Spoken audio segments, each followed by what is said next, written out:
Olá, pessoal da Alívio Fitbox, seja muito bem-vindo a mais um podcast. Hoje eu estou aqui com a doutora Bárbara Furro. Seja muito bem-vinda. Muito obrigada, é um prazer estar aqui. Espero extrair informações hoje valiosíssimas suas aqui para nosso público, ouvintes. Serão. E espero que vocês gostem bastante aí. Iremos falar muito sobre a parte nutricional. A doutora Bárbara aí está com a gente para poder nutrir as nossas informações de hoje.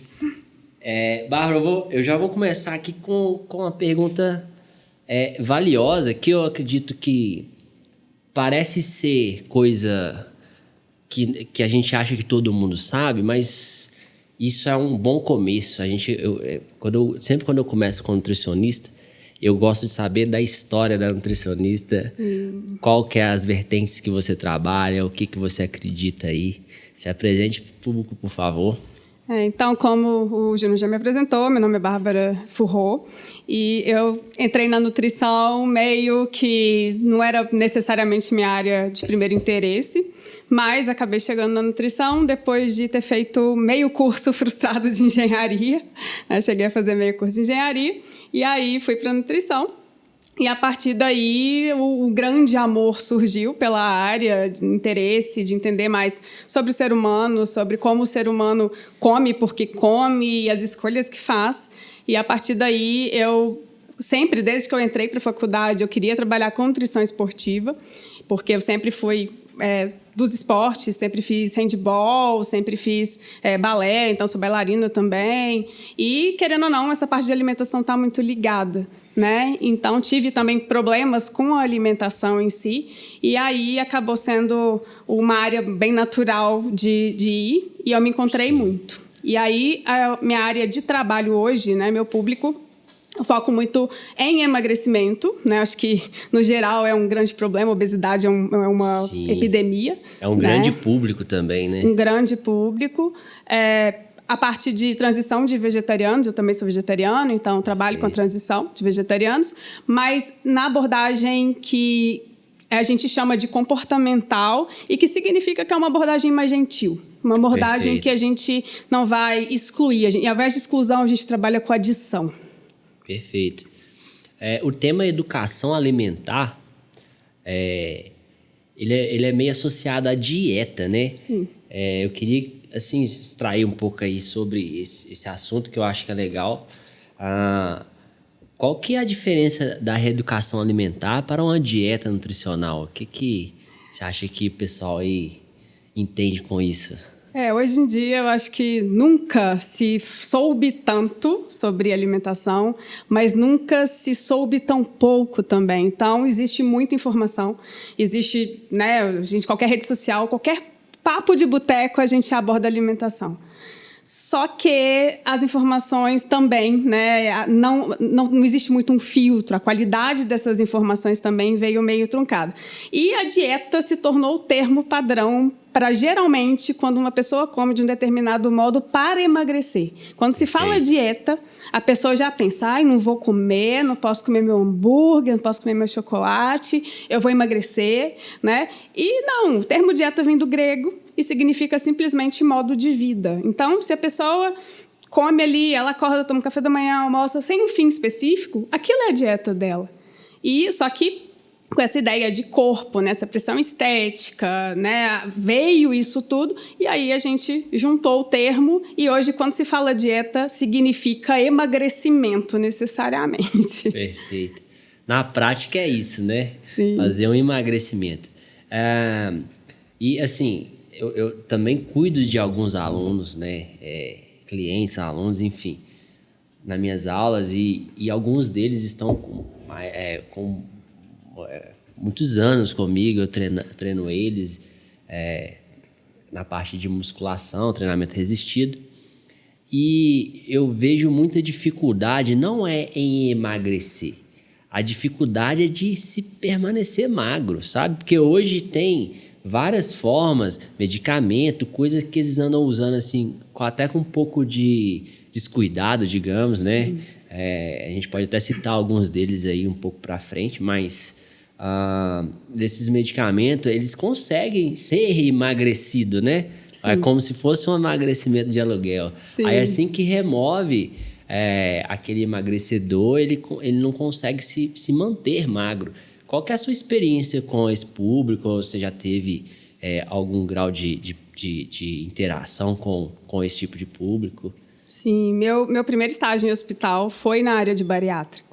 Então, eu acompanhava antes da cirurgia, né, depois que fazia a cirurgia, e eles voltavam, porque era um atendimento multidisciplinar. Então, tinha psicólogo, assistente social, nutricionista e médico, todo mundo trabalhando junto para ajudar essa pessoa a não só ser emagrecida, mas realmente manter. Porque emagrecer não é difícil. Sim. Emagrecer é a parte mais fácil. Basta uma restrição mais intensa durante determinado tempo, usar algum tipo de medicamento e depois. É o que fazer que... O que fazer é o X depois. da questão, né? Sim. Aí até esse ponto que eu acredito que abordar esse termo de reeducação alimentar, que é aquela ideia de mudar os hábitos, né? E permanecer aqueles hábitos a fim mudados, que entra na ideia da nutrição comportamental, né? Exato. Que é aquela que você estuda tanto e tem tanto para falar aí. Falando sobre isso, você passou pela fase da pandemia aí, que a critério, todo mundo ficou um pouco descompassado perdido, aí na emoção, né? E tal. E eu percebi que vários dos meus clientes, alunos, eles não se manteram no equilíbrio ali, aumentaram um pouco o peso, mesmo os que já eram adeptos à atividade física, imagina os que não eram, assim, essa vivência sua, você achou, nesse caminhar, você percebeu isso também, ou o pessoal que você estava mexendo foi um pouco mais tranquilo? Como é que foi isso? É engraçado porque, enquanto muitas áreas encolheram na pandemia, a nutrição, assim como a psicologia, teve um boom. E justamente por isso, todo mundo preso em casa, sem ter outros tipos de prazeres para dar vazão, né? O estresse, o trabalho dentro de casa, 24 horas, pessoas sem tempo para começar, tempo para parar, e os dias começaram a ser todos iguais. E aí as pessoas começaram a fazer pão, né? Muita gente se viu voltando para a cozinha novamente, depois de muito tempo. E, a princípio, todo mundo achou que fosse umas férias. Fossem ser 15 dias, fosse ser, um mês. E a coisa se estendeu. E aí veio o problema. Porque muita gente que não estava acostumada a estar em casa o dia inteiro, estava em casa o dia inteiro, a geladeira muito próxima, a necessidade desse prazer, já que estava tudo muito complicado, um estresse muito grande. E aí as pessoas realmente voltaram-se para a comida com força, assim, muito. Foi onde eu tive um boom de atendimentos mesmo. Sim. Muita gente buscando o que eu faço. Eu estou à toa em casa, né? Eu só sei comer, eu estou à toa em casa. Não, foi uma fase bem difícil. Eu também não consegui treinar os meus clientes. Né? Eu até consegui, mas assim, era mais ou menos, porque não podia chegar perto, era uma confusão, e as máquinas dos aparelhos ninguém podia usar. Enfim, foi uma fase bem dura. Mas eu ainda vejo... Por que eu abordei esse tema? Algumas pessoas ainda estão com essa dificuldade de sair de onde ele entrou. Sim. Que, na verdade, foi no início da pandemia. Ele entrou ali numa fase de obesidade, ou era obesidade, era sobrepeso e virou uma obesidade, assim, e não consegue sair disso, né? Sim. Para vocês, se tiver esse tipo de situação acontecendo com vocês, eu peço até, assim... Aí nós vamos usar a Bárbara aqui para que o que é possível fazer, né? Qual que é o primeiro passo a ser tomado para uma pessoa que está obesa em casa e ela não teve ação, sim, digamos. Não começou. O que você acha que é importante? Qual que é o primeiro passo que ela tem que dar no sentido da melhoria da saúde, do emagrecimento? Eu acho que a primeira coisa a falar que a obesidade, né, a gente considera a obesidade uma doença hoje e que é impossível tratá-la de forma única. Significa que a gente precisa realmente de uma equipe multidisciplinar para tratar. Então, às vezes, essa pessoa foi entrando nessa muitas vezes ela simplesmente buscar um nutricionista não vai ser o caminho mais assertivo, por incrível que pareça. Ou às vezes até assinar aquele plano anual na academia, né, em janeiro, não vai ser o caminho mais assertivo porque a cabeça dela não está boa. Ela não está com a capacidade emocional para administrar todas essas mudanças que ela tem que passar. Então, né, o que eu vi, pandemia, pós-pandemia, foi muito mais uma dificuldade de retomar a rotina que já existia do que de iniciar alguma coisa mesmo. E a gente estava falando de hábito, né? Hábito não é uma coisa que você dorme e acorda com um diferente. Ele é a falta de gasto, né? Ele é a poupação ali do cérebro em relação à energia. O hábito é uma coisa que roda sem esforço. Então, se a pessoa já faz por vários momentos da vida dela, às vezes uma vida inteira, ela acorda, come um pão com manteiga, vai para o trabalho, muito estresse, almoça a hora que dá e às vezes é até um sanduíche porque o horário já não permite mais almoço, chega em casa estressadíssimo, pede um iFood e enche a barriga e dorme. Se ela faz isso por muito tempo, não é da noite para o dia que a gente vai conseguir mudar, né, esse padrão que ela se encontra. Então, a primeira coisa que essa pessoa que está num quadro que não é saudável, que já percebeu que não vai levar ela ali aonde ela quer, é entender que ela precisa de fazer mudanças na vida dela. E aí ela precisa pesar. Como é que está a minha saúde mental para passar por um processo de mudança? Tá ok? Então, beleza, nutricionista, o profissional de educação física, vou começar a fazer a mudança. Não Perfeito. Tá legal? Um psicólogo, psiquiatra. Legal.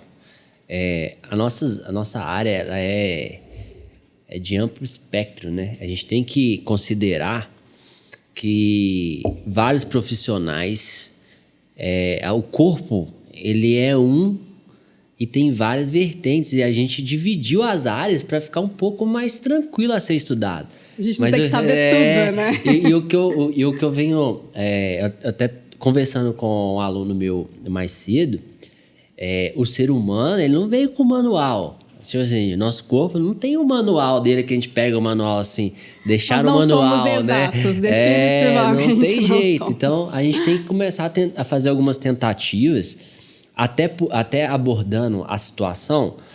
Nem todos têm a mesma capacidade. Cada um está num período de vida, né? Tem muita gente que está estudando, trabalhando, aquela confusão e não consegue fazer. Ele tem que analisar todo esse contexto da vida dele que está acontecendo. Exato. E planejar um futuro para poder instalar um hábito novo, né? Instalar um hábito não é uma coisa tão simples fácil, de fazer, né? E hábito, eu acredito que a diferença de um hábito e um vício é que o vício você adquire praticamente igual um hábito, né? Mas só que ele é destrutivo. O caminho neurológico é diferente, né, dos dois. Por isso que a gente não pode falar em vício em açúcar, por exemplo, porque não existe um caminho neurológico de vício. Simplesmente é um comportamento, é um hábito que foi se replicando. E instalou ali de tão... com tanta repetição que ele fez forte, ali, ficou muito forte. Sim. Então, a construção de um hábito é um caminho neural. Sim. Que você constrói devagar. Uma estradinha que começa ali de terra, né? Sim. Com mato, você tem que dar uma limpada, depois você vai lá, pavimenta ali, asfalto, até você chegar em um lugar que aquilo fica fácil de ir e vir, né? A construção do hábito, ele tem esse pormenor. É difícil para todos nós. Pessoas tendem a falar assim, pro fulano ali é mais fácil, porque ele já faz, não sei o quê. Mas ele também passou por um processo de construção daquele hábito que ele faz hoje, que é tranquilo. E às vezes aquele hábito para ele é fácil, mas ele tem um outro que é difícil. Que é difícil, que ele não passou por aquilo. Sim. Então, assim, você que está em casa, você também consegue construir esse hábito de fazer uma atividade física. Você consegue, você é capaz de construir um hábito de se alimentar. Fazer uma reeducação alimentar, alimentos in natura. É bom que não vão entrar nesse mérito dos alimentos também, né? Vocês vão ter uma gama de conhecimento agora de alimento propriamente dito, né? Que eu acho importante a gente abordar, mas essa introdução ela é importante para que a gente entre nos alimentos propriamente dito. E, dizendo isso, eu quero chamar a atenção de vocês para o aspecto de facilidades. Hoje a gente está num mundo que a tecnologia ela facilitou demais, o iFood, aquela confusão toda. Antes, para você conseguir alguma coisa, você tinha que entrar numa fila, era uma confusão, você desanimava. Né? Era melhor você ali, acender o seu fogão ali, cozinhar o que você ia comer, que ia ser mais rápido e mais fácil. Hoje não. Hoje tem toda essa praticidade aí, o iFood e tudo, e isso facilita de um lado, mas de outro lado a gente tem que tomar alguns certos cuidados. E falando de alimento, você é melhor que eu para falar disso, eu queria que você abordasse um pouco, colocar na mesa assim, sobre micronutrientes, macronutrientes, processados, ultraprocessados. A pessoa ainda tem uma confusão com isso. Sim. Eu queria esclarecer os tipos de alimentos hoje que há disponível no supermercado, no sacolão, essas coisas assim, de forma a fazer um panoramazinho geral desses alimentos para que a gente eduque nosso público. É um assunto que dava para falar umas 50 mil horas, né? Porque é muito vasto. Começando pelo fato de que hoje a gente tem um problema que é não conhecer o alimento como alimento. Muito difícil uma pessoa não virar para mim, quando eu tenho atendimento, e falar: não, eu como uma proteína, eu como um carboidrato. Tá, mas o que é que você come? A gente não come um macronutriente, a gente não come uma proteína, a gente não come um carboidrato, a gente come comida. Me dá o nome da comida que você come. Isso vem muito dessa informação que tem nas redes sociais e tal, e a gente simplificou de tal forma que eu nem vejo como muito benéfica, porque a pessoa passa a enxergar aquele alimento como simplesmente um nutriente. E aí, se a gente for estender isso, a pessoa entende um arroz como carboidrato e ela acha que um arroz, sendo um carboidrato, é a mesma coisa de que um chocolate, já que ela sabe que no chocolate tem bastante carboidrato. E aí que mora o grande problema quando vem as escolhas. Então, falando mais do que de macronutriente e micronutriente, tem uma frase muito interessante de um jornalista que fala que não coma nada que sua avó não entenderia como comida. Então, se você apresentar para sua avó lá um cloridrato de não sei o que nos ingredientes, ela nunca usou isso na cozinha dela, então ela não sabe o que é isso. Então, para analisar um rótulo, existe um aplicativo muito legal que chama Desrotulando. Ele faz uma avaliação ali do alimento. Claro que com toda a crítica que a gente tem, né, importante para avaliar, não quer dizer que uma coisa que tenha nota ruim ali seja necessariamente ruim, sim, mas para entender, às vezes a gente está achando que um Nesfit é legal, é saudável, a embalagem dele nos leva a pensar isso, e que no fundo é um alimento ultraprocessado, que tem uma grande quantidade de açúcar, quase igual a um biscoito recheado. Né? Então, avaliar isso é importante. Então, rótulo, quanto mais simples, melhor. Isso não significa necessariamente poucos ingredientes. Às vezes vão ter muitos ingredientes, mas é uma semente de linhaça, uma semente de girassol, uma germe de trigo. Tudo isso que é comida, que a gente entende como comida, ok.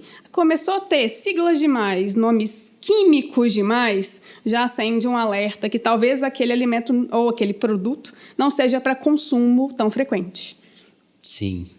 Bom, falando nisso, na distinção de in-naturas que a gente consome, né? E aí você pega um sacolão ali, o pessoal antigamente fazia aquela feira, né? Era nos domingos, na época da minha mãe, a gente ia nos domingos pra feirona.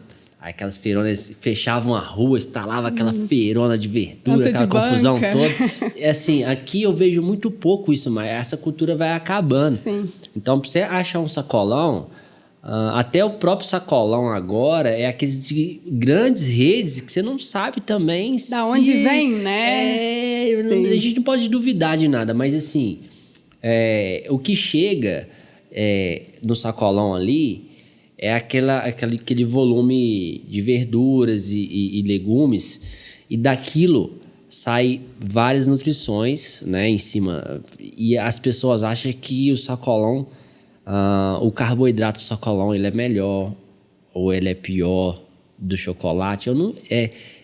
As pessoas ainda têm essa dúvida, e eu queria que você desmistificasse o carboidrato do in natura com o carboidrato do ultraprocessado, com o carboidrato do processado. Sim. E aí? É melhor do que o outro ou não é? É tudo carboidrato? O mais importante de entender é que é importante a gente ter tudo, na alimentação. Carboidrato não é vilão, gente. Por favor, carboidrato é nosso amigo. Ele que dá energia pra gente fazer a maior parte das atividades que a gente faz. Sem ele, eu não sei se alguém aí já ouviu ou já esteve perto de alguém em dieta de privação intensa de carboidrato. Essa pessoa fica insuportável. Essa pessoa ela não funciona bem. Ela fica com o humor completamente alterado porque a gente realmente precisa muito de carboidrato. Sim. Então, o carboidrato não é vilão. Ele é a nossa fonte principal de energia. Só que da onde a gente vai colher esse carboidrato é importante. Aí vem essa parte da escolha. Tem um manual de alimentação produzido pelo governo, que é maravilhoso. Ele serve de base para vários no mundo inteiro, que é o Guia de Alimentação para a População Brasileira. Você baixa ele é gratuito. E ali explica-se o que é um alimento processado, o que é um alimento ultraprocessado, como que se monta um prato equilibrado. Então, é um material que dá acesso para todo mundo aí, é só baixar no Google. E ele tem um vocabulário muito simples também, em que a pessoa pode ler e se instruir sobre isso e não ser passada para trás, né, pela indústria. E o grande problema aí, né, que você falou, que beleza, no sacolão, né, tem uma série de carboidratos, no supermercado tem uma série de carboidratos, qual que é o carboidrato bom aí pra gente? Eu não gosto de fazer juízo de valor de comida. Eu acho que isso nos gera aí outros problemas, né? Se a gente tem obesidade como o excesso, a gente tem as faltas como outros transtornos alimentares. Mas sem fazer juízo de valor, entendendo que nem tanto ao mar, nem tanto à terra, e que é uma questão de equilíbrio, a escolha diária, a escolha do todos os dias ali, a escolha da maior parte das coisas, né, das refeições que você faz, deve ser baseada em alimentos que são in natura ou minimamente processados. Isso significa que é o que a gente chama de ingrediente. Então, uma cenoura, por exemplo, uma cenoura é usada de ingrediente para várias coisas. Então, a cenoura é um alimento que não tem um processamento. A partir do momento que ela foi cortada, fatiada, colocada num pacotinho, ela é minimamente processada. Significa que ela perdeu as qualidades nutricionais? Não. Ela ganhou um facilitador para quem não tem tempo, por exemplo, ou que tem algum tipo de deficiência, não vai conseguir partir, então torna ela mais acessível. Perfeito. Ou seja, o alimento ele vai transformando, ele começa de um lugar, né? Né? A gente tem uma cadeia alimentar que ela sempre funcionou através do sol, né? Começa ali, né? Começa do sol, gente. Não começa de outro lugar, não. Sem o sol a gente não tem alimento, não tem nada. Então, sem abelha também não tem, não. Começa do sol e aí vai para os vegetais todos. Sim. E daí a gente vai criando, através de indústria, a gente vai sintetizando, né? Algumas moléculas, e essas moléculas aí a gente vai usando para outras coisas, às vezes para durar mais o produto e não estragar, né? Sim. Que a ideia antiga, que era até o próprio salário vem do sal, né? Que o sal era muito valioso, porque moeda de troca, né, mesmo, era que dava para armazenar alguma coisa por um tempo maior. Os métodos de conservação. Né? A geladeira. Então, assim, acredito que a gente tenha que se capacitar no sentido de ler o manual, no sentido de ter mais curiosidade através dos alimentos, porque é um tempo que você investe e você vai usar para a vida inteira, né? Você vai sempre estar usando ali. Tem muita gente que aplica um tempo dele valioso em uma coisa que é meramente descartável depois, né? A gente, você vê aquele um tempão ali e você fala assim, não, por que esse cara não... Pelo menos pega aí os macros, né? Estuda os micronutrientes e vê como é que funciona a cadeia. Então, assim, tá aí uma atenção, de autocuidado, né? E as pessoas às vezes acham que o autocuidado é o que ela passa no rosto ou o que ela passa no cabelo. E a gente esquece o básico. Às vezes ela não tá nem bebendo água, né? Perfeito. Que é básico, né? Então, assim, ela entender e questionar o que ela tá comendo é a base para que ela consiga fazer qualquer tipo de mudança também nessa alimentação. Perfeito. Com relação à água, como é que é o cálculo de dose? A pessoa fica ainda em dúvida, eu tenho que beber 3 litros de água mesmo, eu não consigo beber 3 litros de água. E isso é uma coisa que sempre cai em debate, né? O tanto de água que a pessoa precisa tomar. Qual é o tanto de água que uma pessoa precisa tomar, assim, na sua percepção? Eu acho que é a resposta que eu mais amo e que eu mais odeio, né, da área da ciência, que é o famoso depende. Depende de quê? Depende de muita coisa. Existe fórmula de bolso? Existe. Que essa formulazinha de 35 ml por quilo e tal. Mas se é uma pessoa que faz uma atividade extenuante, por exemplo, é um mestre de obras, é um pedreiro, a necessidade dele de água é muito diferente de alguém que está no ar-condicionado trabalhando no escritório.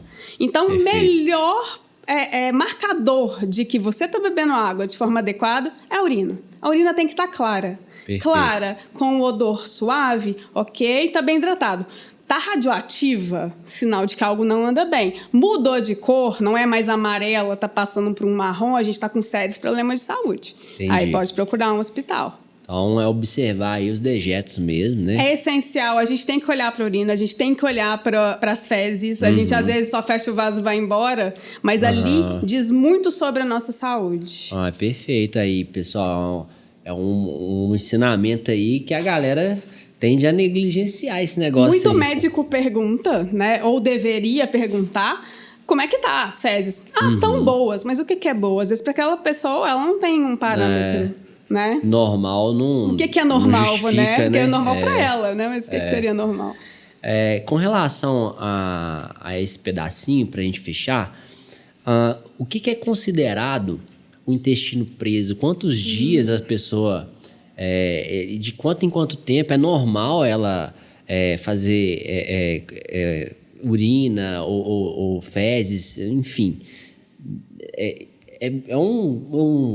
Uma conversa estranha, mas a gente precisa eu acho ter que o essa nutricionista noção, já não acha mais né? estranho, porque a gente fala de cocô e xixi o tempo inteiro, porque é marcador, né? Então, assim, qual que é um período... eu sei que depende, mas assim, ainda tem algum critério, por exemplo. Sim. Igual você falou, a gente pode calcular de acordo com... qual que é o número da água aí? 35 ml por quilo. Por quilo. Então, a gente pode calcular de acordo com isso, ou então, assim, 2 dias no máximo, ficar sem ir no banheiro, aí já liga um alerta. Como é que é essa ideia aí? Primeira coisa, né, é entender o que é um padrão para você. Seu intestino funciona de 2 em 2 dias, de 3 em 3 dias, normal, sem esforço, sem ser sofrido, sem ter problema com fissura anal, né? Numa textura que a gente fala de pasta de dente, ok? É um funcionamento normal para você. Só fica de olho que se isso ficar realmente mais preso, né, constipado por mais dias, não é normal a gente ficar uma semana sem evacuar. Perfeito. Se estiver comendo, né? Claro, se não estiver comendo, mas... é muito do padrão da própria pessoa. Tem que ir todos os dias? Não, o ideal seria porque a gente come todos os dias, então em teoria tem que sair todos os dias. Perfeito. Mas se para aquela pessoa ali, um dia sim, um dia não, e ela não tem maiores dificuldades, tudo bem. Agora, se 1, 2 dias, fezes já ficam ressecadas demais, é aquele famoso cocô de cabrito, só bolinha, essa pessoa muito provavelmente está desidratada, ou está comendo fibra insuficiente, ou os dois, ou está comendo fibra demais sem água. Se comer fibra demais sem água, vira cimento também, não adianta nada. Entendi.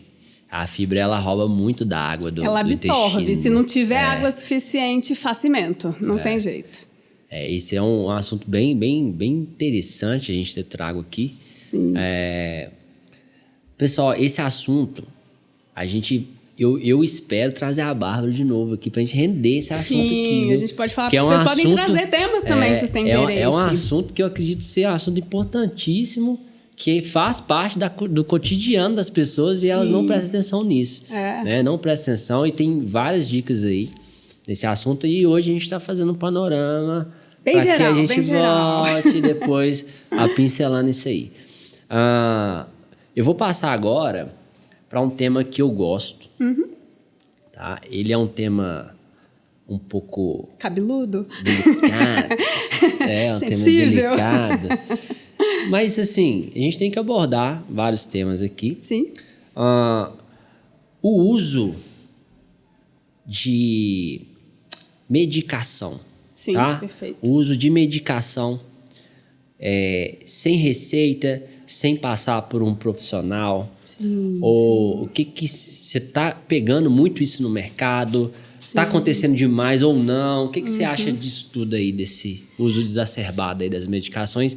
Às vezes até com indicação, mas duvidoso, né?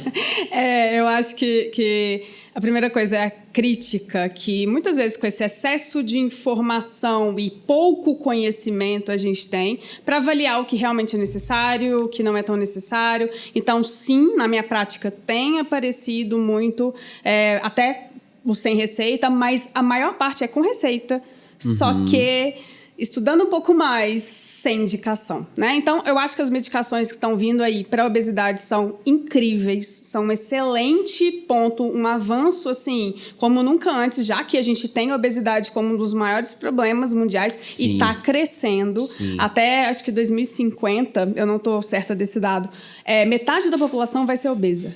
E isso é assustador, isso é impacto no sistema de saúde, isso é impacto na convivência entre as pessoas, isso muda toda a nossa forma de lidar com o mundo. Então, essas medicações, elas vêm sim sendo um certo alívio para tudo que a gente já fez de errado aí para trás. Então, se bem indicadas, faz muito sentido usar, não tenho absolutamente nada contra.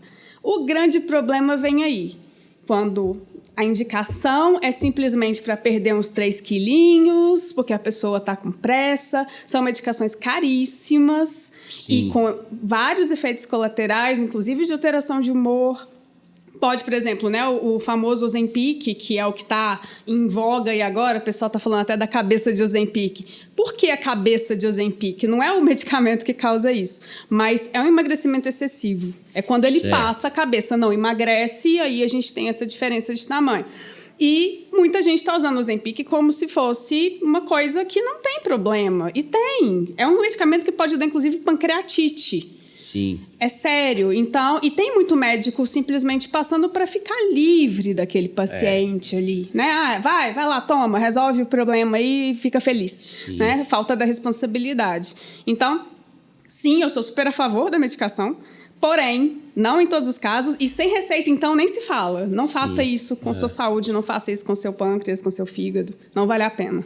Acho que toda medicação, a parte de adaptação, a parte que envolve ganhos e toxicidade, ela é muito próxima, né? Então, se a gente não tiver um profissional sempre acompanhando, analisando, fazendo alguns exames específicos, de marcadores específicos, que consiga apontar se aquilo está gerando, e pode ser que dê um problema muito forte no futuro, ou ele cessar ali aquele tratamento. Enfim, eu acredito que nenhum medicamento nesse nível de complexidade deva ser utilizado por conta própria. De forma nenhuma. Porque o corpo humano, ele é cheio de engrenagem. Então, você vai lá e mexe no engrenagem que você quer, só que tem 10 outras que tá clipada nela ali, que você vai mexendo e vai no final, alterando o metabolismo, tudo. bagunçou. E depois, para você descobrir o que você fez, e às vezes é tarde demais, você acaba com um problema muito sério de saúde. Então, a dica que eu deixo hoje sobre, não só o Ozempic, tá? Tem Saxenda. As glutidas todas, né? Essa família de medicação. Tá chegando aí um forte aí, que foi aprovado pela Anvisa agora, que é o Mounjaro, e a capacidade dele de emagrecimento é com a potência. Sim, assim, é um dos mais eficientes, né? É uma porrada. Tá com previsão de 25 a 35 quilos de emagrecimento. É uma bariátrica no medicamento, praticamente. Então, assim... A gente sempre tem que perguntar a que custo. Como que... Eu falo com o aluno, às vezes o cara nem aumenta a hidratação dele. Ou seja, você tá emagrecendo muito rápido. Como que você acha que essa gordura vai sair do seu corpo? Sim. Através de quê? O que vai tirar ela? Sim. Tipo, você não tá ainda... aquele negócio, a pessoa não faz o dever de casa... Em uma potência tão alta, né? Ela não tem correia para isso, né? Como se fosse isso. A pessoa não faz o dever de casa, que é o básico. A pessoa não dorme bem, a pessoa não se exercita da forma que deveria, ela não come da forma que deveria, tá com estresse lá em cima, mal toma um copo de água e é um remédio que vai resolver o problema dela? Definitivamente não. Vai trazer outros, muitos outros. Então, vamos ficar atentos a isso aí. Peça atenção de todos. Estamos aqui né, para prevenção de saúde. O canal é para isso. O canal é trazer profissionais com a qualidade, com a espessura de conhecimento que a Bárbara tem, para abordar esses temas que são bem sensíveis, né?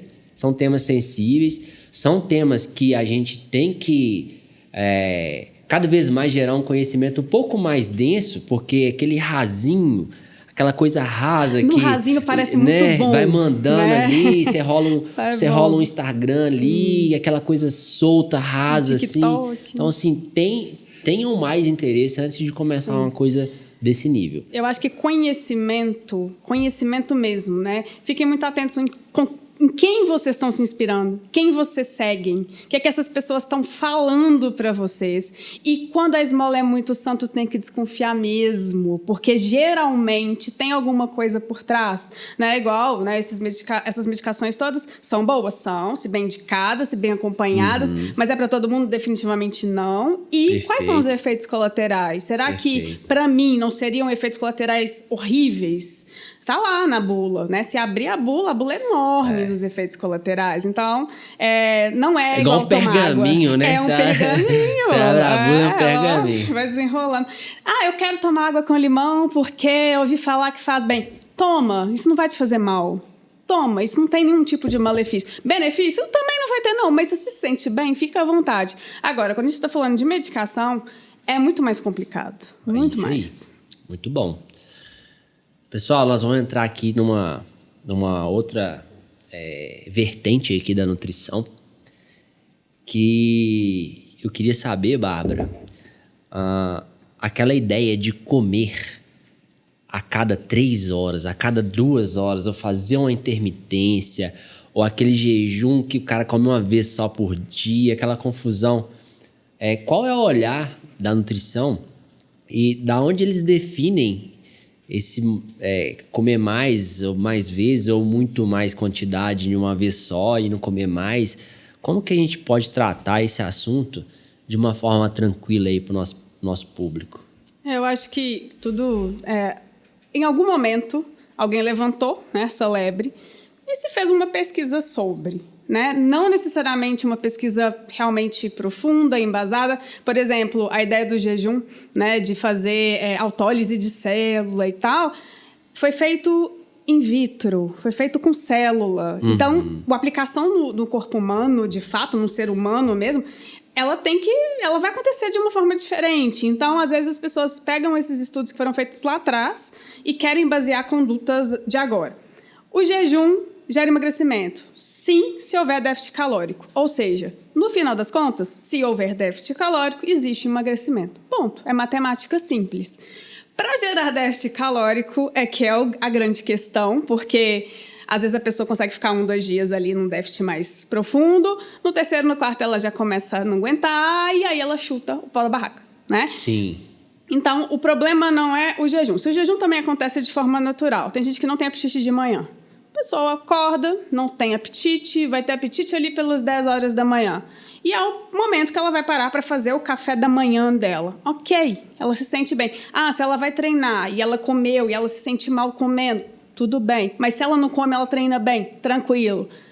Qual que é o esporte que ela faz, né? Qual que é a atividade que ela desempenha, importante, mas, de forma geral, dá pra gente respeitar. Esse é o jejum fisiológico. Para ela, Perfeito. Acontece de forma natural. Agora, esse jejum de 16 horas, de 18 horas, em que a pessoa conta os minutos para poder quebrar, ele pode ser uma faca de 2 gumes. Porque aí, quando abre a janela de alimentação, ela pode pular a janela de alimentação com tudo e mais um pouco. Aí ela não vai ter um emagrecimento, pelo contrário, ela vai estar dando um couro nesse organismo, vai ter, né, uma subida de insulina, tudo sobe muito rápido para poder dar conta do volume. Perfeito. E depois cai muito rápido também. Aí ela entra nesse novo ciclo de pensar em comida, até contar os minutos, a hora de comer de novo. Né? Então, o jejum ele pode ser interessante, desde que isso seja o mais natural possível para essa pessoa. Se não for, eu acho que pode ser bastante prejudicial, inclusive, porque ela passa a viver pensando em comida.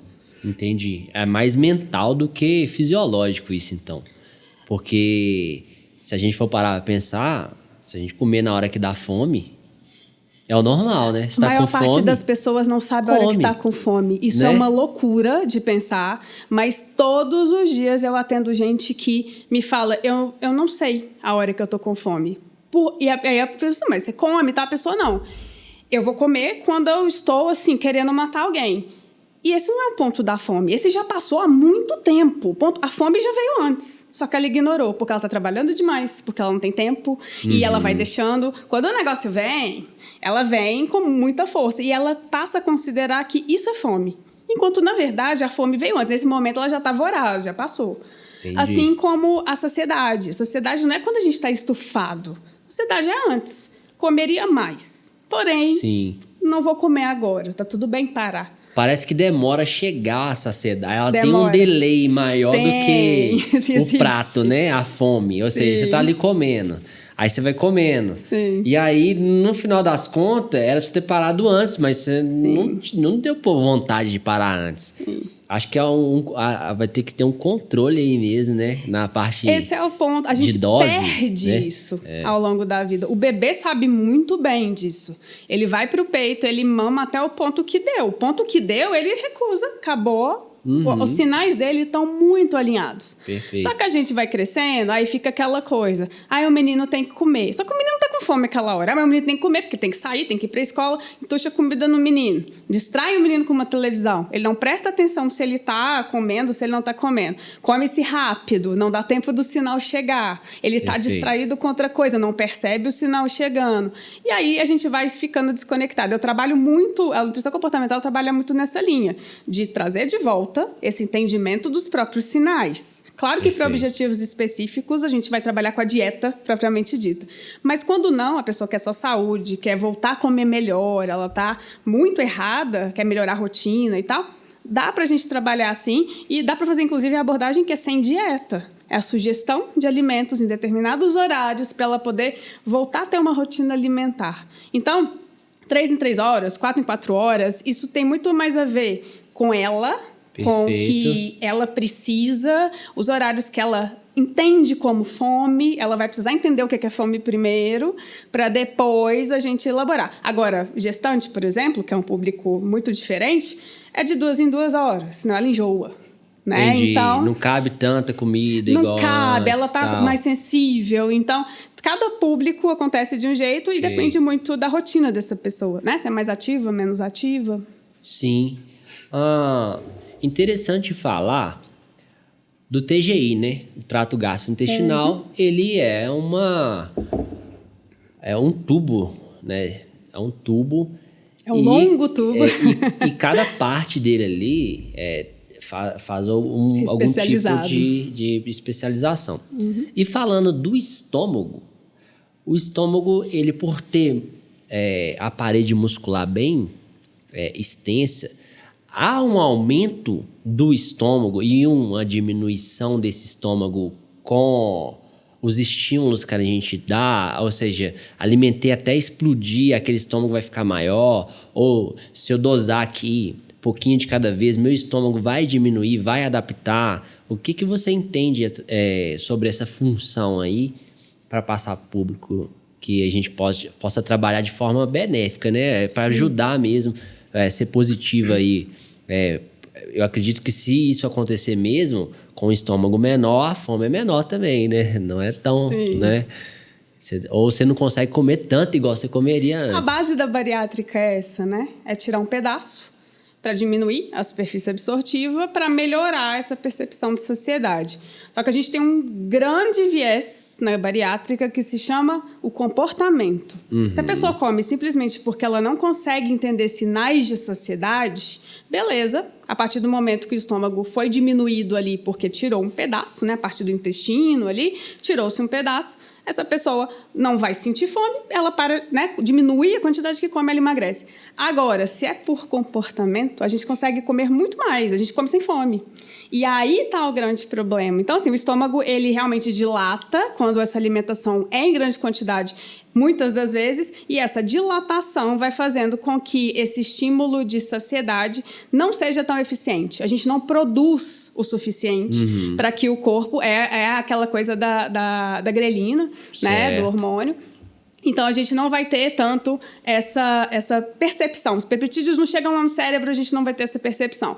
Né? A superfície ficou maior, o estômago está largo. Agora, ele não encolhe. Isso ele não acontece. Não acontece? Ele não encolhe.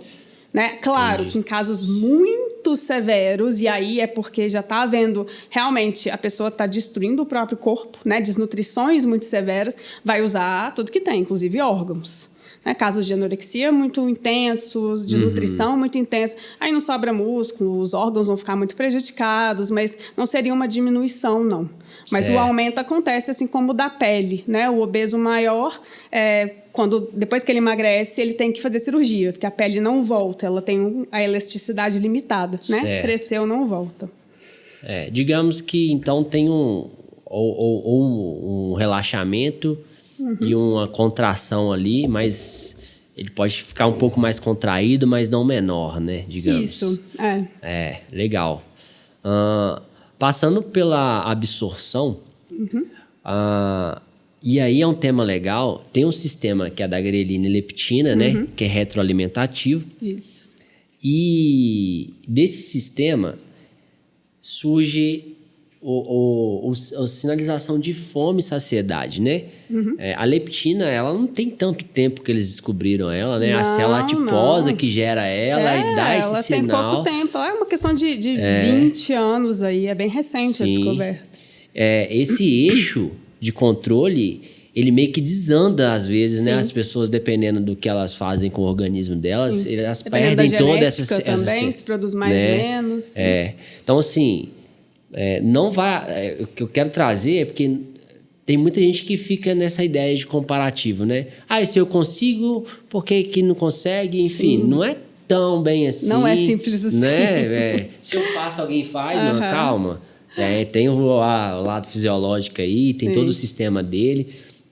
Cada um tem que melhorar de certa forma ou dar alguns estímulos diferentes. Mas todo mundo quer o mesmo objetivo, quer ser saudável, né? Então, falando nisso, eu vi uma foto, que é interessante essa foto. Eu vi uma criança, tá? É uma criança desnutrida. Ela era até uma criança africana, né? Sim. Desnutrida, assim, bem pele e osso ali. E colocaram uma criança obesa do lado. Americana, provavelmente, né? Aquela criança bem obesa do lado. E relataram que os dois estão desnutridos. Exato. Ou seja, estar obeso ou estar com um volume maior que precisa... Não necessariamente você está nutrido, né? Sim.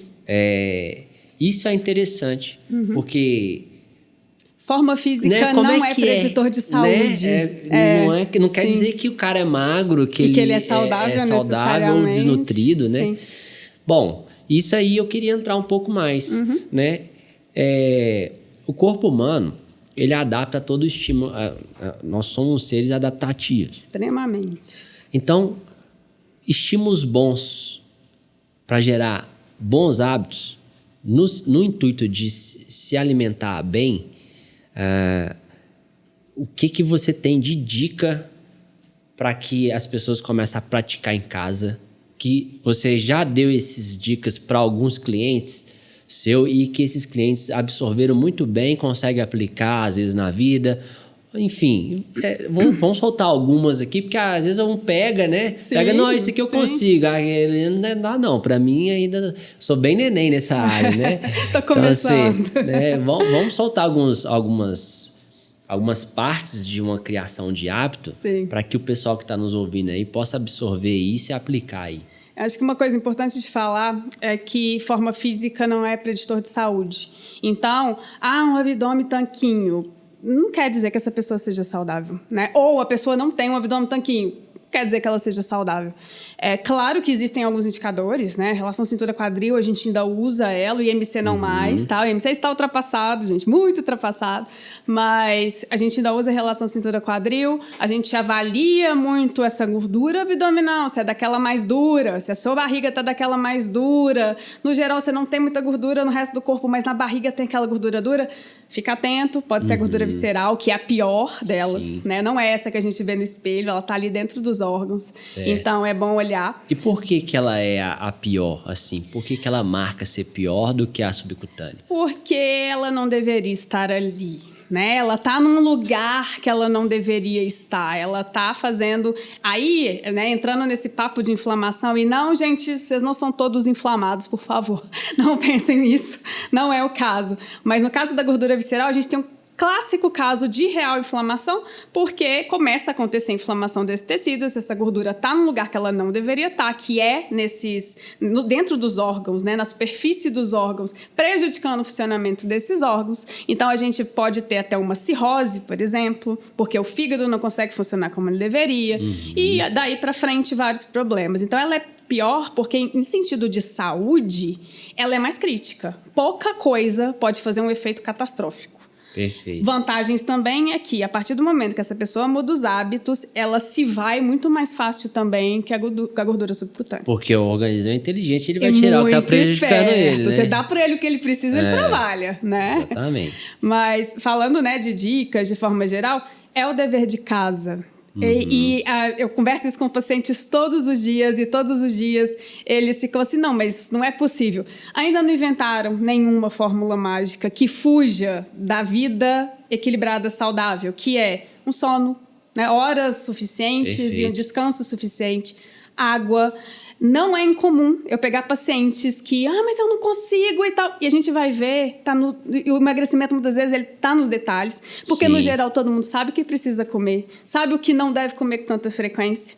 Então são esses detalhes que às vezes as pessoas estão deixando de lado e que vão fazer muita diferença. Então, seu sono tá legal? Não tá legal. Pois é, sem dormir a gente não tem emagrecimento, a gente não tem ganho de massa, a gente tem que descansar. Perfeito. O corpo precisa. Água. Não, eu tomo café, eu tomo refrigerante. Não, a gente precisa de água mesmo, água pura. Tá uma modinha aí de água colorida no TikTok? Não, gente, é água mesmo, né? Como é que tá a ingestão de frutas e vegetais? Você tem ido mais no sacolão do que no supermercado? Isso já é uma mudança que ajuda demais. Eu tive uma paciente essa semana, inclusive, que ela falou, gente, mas eu gosto de tudo. Eu não entendo por que eu estou com os meus 125 quilos. Eu falei, pois é porque você não está colocando em prática tudo que você sabe. Perfeito. Né? Não está colocando em prática. Ela faz a alimentação dos filhos e do marido, e a dela mesmo, ela não faz. E eu gosto. Isso é um comportamento, né, das pessoas. Elas tendem a fazer de tudo pelos entes outro, queridos. Menos por elas. E por ela deixa. E, na verdade... Tem que usar aquela ideia da máscara do... Perfeita analogia. Avião, né? Põe primeiro em bota você. a sua pra você poder Sim. ajudar mais gente, né? Vamos cuidar de si próprio. Sim. Pra poder abranger todo o resto. Porque senão, a analogia que eu sempre faço. E eu falei isso com ela e ela... As lágrimas, né? Ela, como que eu me negligenciei por tanto tempo, sendo que eu cuido de todo mundo. Não é incomum mulheres passarem por isso, né? Até mesmo pela sociedade que a gente vive. Mas... é o básico. Então, é sono, é água, é ir mais ao sacolão do que ao supermercado, é produzir a própria comida. Então, tá pedindo muito fast food, tá pedindo muito delivery. Quanto disso que você está gastando? Calcula, coloca na ponta do lápis. Quanto que você gasta? E não é barato, né? Não é. Eu tive pacientes de gastarem R$3.000 por mês de delivery. Não é. Né? É um dinheiro que ela poderia estar investindo em vários outros sonhos da vida dela e que não é um potinho de alguma coisa que ela pediu. Né? Então, isso é o mais básico. É o dever de casa, atividade física. O sono, a água, a alimentação mais equilibrada. Sim. Se isso estiver sendo feito, a chance de você estar assim, muito mais perto do seu objetivo é imensa. Perfeito. E para os ajustes mais finos, os devidos profissionais. Muito bom. E, pessoal, cá para nós... O sacolão é o lugar mais barato que tem para se alimentar. Ficar fazendo compra de vegetal no Verde Mar é muito caro, gente. O sacolão é um lugarzinho ali que, por mais que esteja um pouco mais alta a comida, é o lugar que você vai achar mais comida mais barata. Você vai encontrar promoção. Chega ali no horário da xepa, né? O final do turno que você consegue umas coisas em promoção. Dá para fazer aí... Entendeu? Dá para adaptar, até porque você precisa comer de alguma forma. Sim. E biscoito recheado não vai te nutrir. Não vai. Né? É bom, de vez em quando é bom. Comidas para a alma, mas no geral é o corpo que precisa ser alimentado, né? Isso. A gente tem demandas fisiológicas para cumprir. Sim, sem a nutrição adequada não funciona. né? Então, Perfeito. assim, é aí que a gente consegue os micronutrientes, né? Que você tinha falado. Sim. Vitaminas e minerais, tá nessa moda aí da soroterapia também. Gente, se você come, não é necessário. Qual que é a via normal do ser humano? É oral. Se tem alguma Sim. coisa errada com a oral, aí a gente vai buscar outras vias. Mas esse negócio de ficar injetando tudo intravenoso, não rola. Não é muito inteligente, né? Suplementação também tá em alta, né? Suplementação Todo é outro mundo tá lá, assunto. botando Sempre tomando um negocinho. os comprimidos lá. Sempre tomando. E às vezes nem precisa daquele suplemento. A maioria das vezes, né? É o famoso xixi caro, né? É o xixi caro, porque a maior parte vai sair na urina mesmo, se não for necessário. E o rim é que sofra, né? O rim que lute, né? Dá um impacto nele. Não bebe uma gota de água, mas o suplemento tá ali, né? Pois é. Bárbara, estamos encerrando o nosso podcast. Foi muito bom ter você por aqui. Espero ter mais vezes. Sim, e venda seu peixe. Como que o pessoal te encontra nas redes sociais para poder, né, seguir o seu trabalho? Como é que faz para eles terem uma consultoria com você? Explica para eles aí. Meu Instagram é @barbaraf.nutri. Lá tem todos os meus dados, tem inclusive o meu WhatsApp, que você consegue conversar diretamente comigo. Se você quiser ter uma consulta comigo, né, a gente pode conversar sobre seus objetivos e aí fazer realmente um programa que seja personalizado. Essas dicas gerais, saber o que comer, isso todo mundo sabe, isso o Google faz. Dieta, até dieta, o ChatGPT faz. Mas esse atendimento em que a gente vai entender aonde estão os seus problemas, realmente é com um profissional que a gente vai conseguir andar mais rápido, chegar no objetivo mais rápido. Então, é @barbaraf.nutri e lá também tem meu WhatsApp, né, que é 31 99293 0382, tá? Mas lá tem tudo direitinho.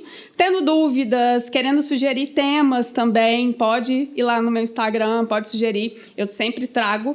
No geral, eu não estou produzindo muito conteúdo para o feed, mas nos stories eu estou todo dia. Então, fica à vontade para trazer essas demandas aí. Muito bom. Espero estar aqui com você mais vezes, abordando um tema desse prazer. aqui. Pessoal, esse tema, ele é gigante. Nossa, dá uns 15 anos de conversa aqui. A gente pode agora fragmentar isso e trazer para vocês coisas interessantes. E eu queria que vocês deixassem aqui, abaixo desse podcast, que eu vou postar tanto no YouTube, tem todas as plataformas, mas em vídeo mesmo, fica no YouTube, fica no Spotify, as outras plataformas vai ter só em áudio, mas pode deixar, sempre tem aí, eu abro caixinha para que vocês deixem o que vocês precisam que a gente aborda, porque estamos aqui a serviço de vocês. Espero que tenham gostado bastante e um abraço a todos os líveis. Tchau, tchau. Tchau, tchau. Foi um prazer. Muito obrigada. E precisando, tamo aí.